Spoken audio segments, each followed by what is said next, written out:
Hi అండి.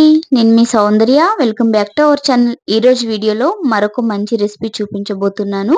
ఈ వీడియోలో ఇన్‌స్టంట్ గా హెల్తీ బ్రేక్‌ఫాస్ట్ ని ఎలా ప్రిపేర్ చేసుకోవాలో చూపిస్తాను. టేస్ట్ అయితే చాలా చాలా బావుంటుంది. ఇలా ప్రిపేర్ చేసిన ఈ బ్రేక్‌ఫాస్ట్ ని పిల్లల దగ్గర నుండి పెద్దవాళ్ళ వరకు చాలా ఇష్టంగా తినేస్తారండి. మనకు టిఫిన్ చేసే టైం లేనప్పుడు ఇన్‌స్టంట్ గా ఈ రెసిపీని ట్రై చేయండి. టేస్ట్ మాత్రం భలే బావుంటుంది.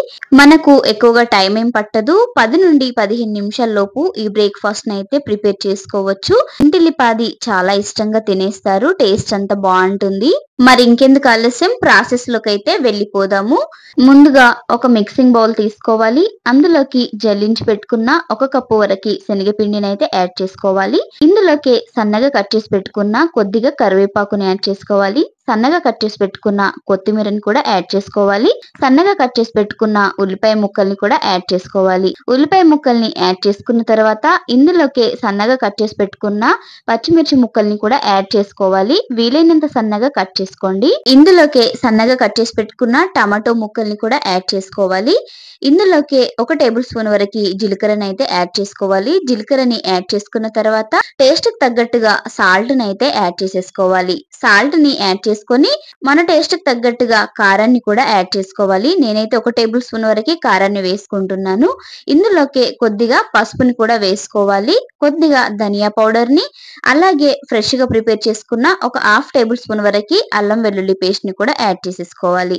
ఇలా అన్నింటిని వేసేసుకున్న తర్వాత ఒకసారి బాగా కలిపేసుకోవాలండి. చూడండి ఇలా ఒక స్పూన్ తోని బాగా కలుపుకోండి. స్పూన్ తోని కలపనికి ఇబ్బందిగా ఉందంటే చేత్తోనైనా కలిపేసుకోవచ్చు. ఇలా కలిపేసుకున్న తర్వాత ఇప్పుడు ఇందులోకి వాటర్ ని అయితే యాడ్ చేసేసుకోవాలి. వాటర్ ని ఒకేసారి యాడ్ చేయకండి. కొద్ది కొద్దిగా వేసుకుంటూ యాడ్ చేసుకోండి. లేదంటే మనకు పిండి అనేది లూజ్ గా అయిపోతుంది. కాబట్టి వాటర్ ని కొద్ది కొద్దిగా యాడ్ చేసేసుకుంటూ చూడండి ఇక్కడ కనిపిస్తున్నట్టుగా ఈ కన్సిస్టెన్సీలో కలుపుకోండి పిండిని. ఈ కన్సిస్టెన్సీలో కలుపుకున్న తర్వాత ఈ పిండిని పక్కన పెట్టేసుకోండి. ఇప్పుడు స్టవ్ వెలిగించి ఒక ప్యాన్ పెట్టుకోవాలి. మీరు కావాలంటే దోశ ప్యాన్ పెట్టుకోండి. నేనైతే ఫ్రై ప్యాన్ పెట్టేసుకుంటున్నాను. మనకు ప్యాన్ వేడైన తర్వాత ఇలా కొద్దిగా ఆయిల్ ని వేసి స్ప్రెడ్ చేసేసుకోండి. ఆయిల్ వేడైన తర్వాత మనం ముందుగా కలిపి పెట్టుకున్న శనగపిండి మిశ్రమాన్ని ఈ విధంగా దోశల్లాగా వేసేసుకోండి. దోశల్లాగా వేసేసుకొని కాస్త గరిటతోని ఇలా స్ప్రెడ్ చేసేసుకోండి. స్ప్రెడ్ చేసేసుకొని గ్యాస్ ని మీడియం ఫ్లేమ్ లో పెట్టేసుకొని కొద్దిగా ఆయిల్ ని ఈ విధంగా స్ప్రింకిల్ చేసేసుకోండి. ఆయిల్ ని వేసేసుకున్న తర్వాత ఒకవైపు ఫ్రై అయిపోయిన తర్వాత మరో వైపుకి అయితే తిప్పుకోవాలి. మనకు ఈ బ్రేక్ఫాస్ట్ రెసిపీ అనేది మంచి గోల్డెన్ బ్రౌన్ కలర్ లోకి ఫ్రై అవ్వాలండి. చూడండి ఇక్కడ చూపిస్తున్నాను. ఇలా మంచి గోల్డెన్ బ్రౌన్ కలర్ లోకి ఫ్రై అవ్వాలి. రెండు వైపులా మంచి గోల్డెన్ బ్రౌన్ కలర్ లోకి ఫ్రై అయిపోయిన తర్వాత ఒక ప్లేట్ లోకి అయితే తీసేసుకోవాలి. చూడండి మనకు మంచి గోల్డెన్ బ్రౌన్ కలర్ లోకి ఫ్రై అయిపోయింది కదా. ఇప్పుడు దీన్ని ఒక ప్లేట్ లోకి అయితే తీసేసుకుందాము. ఇలా ప్లేట్ లోకి తీసేసుకున్న తర్వాత మళ్ళీ మిగిలిన పిండిని కూడా ఇలాగే వేసుకోవాలండి. మళ్ళీ కొద్దిగా ఆయిల్ ని వేసేసుకొని శనగపిండి మిశ్రమాన్ని మళ్ళీ దోశల్లాగా వేసేసుకోవాలి. చూడండి ఇలా దోశల్లాగా వేసేసుకోండి.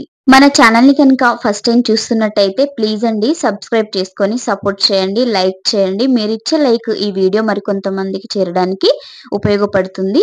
చూడండి రెండోసారి కూడా ఇలా దోశల్లాగా వేసుకున్న తర్వాత కొద్దిగా ఆయిల్ ని వేసేసుకోండి. ఒక వైపుకి బాగా ఫ్రై అయిపోయిన తర్వాత మరొక వైపుకి అయితే తిప్పుకోవాలి.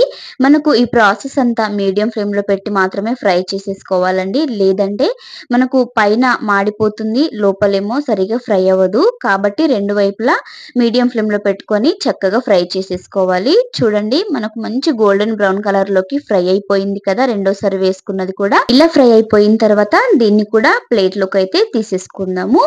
ఇలా ప్లేట్ లోకి తీసేసుకున్న తర్వాత మిగిలిన మిశ్రమాన్ని కూడా ఇదే విధంగా బ్రేక్ఫాస్ట్ లాగా చేసేసుకోండి. ఇలా ప్రిపేర్ చేసిన బ్రేక్ఫాస్ట్ ని ఒక ప్లేట్ లోకి సర్వ్ చేసుకోవడమే. అంతే అండి. ఇన్స్టెంట్ గా శనగపిండితోని బ్రేక్ఫాస్ట్ ఎలా ప్రిపేర్ చేసుకోవాలో చూపించాను కదా. టేస్ట్ అయితే చాలా చాలా బాగుంటుంది. చాలా ఈజీగా చాలా సింపుల్ గా చేసేసుకోవచ్చు. నా రెసిపీ కనుక మీకు నచ్చినట్టయితే మీరు కూడా ఒకసారి తప్పకుండా ట్రై చేయండి. మీరు ట్రై చేసిన తర్వాత మీకు ఎలా కుదిరిందో కామెంట్ కామెంట్ బాక్స్ లో కామెంట్ చేయండి. ఈ బ్రేక్ఫాస్ట్ ని ఇలాగే అయినా తినొచ్చు, లేదంటే పల్లీ చట్నీతో అయినా తినొచ్చు. టేస్ట్ చాలా చాలా బాగుంటుంది. పిల్లలు కూడా చాలా ఇష్టంగా తినేస్తారండి. చూడండి, చూపిస్తున్నాను ఎంత సాఫ్ట్ గా ఉందో. టేస్ట్ కూడా చాలా బాగుంటుందండి. మనకు ఇంట్లో ఉన్న వాటితోనే ఈ బ్రేక్ఫాస్ట్ అయితే ఇన్స్టెంట్ గా ప్రిపేర్ చేసుకోవచ్చు. నా వీడియో కనుక మీకు నచ్చినట్టయితే లైక్ చేయండి, షేర్ చేయండి, సబ్స్క్రైబ్ చేయండి, పక్కనే ఉన్న బెల్ ఐకాన్ ని క్లిక్ చేయండి. Okay friends, bye. మరి థ్యాంక్ యూ ఫర్ వాచింగ్.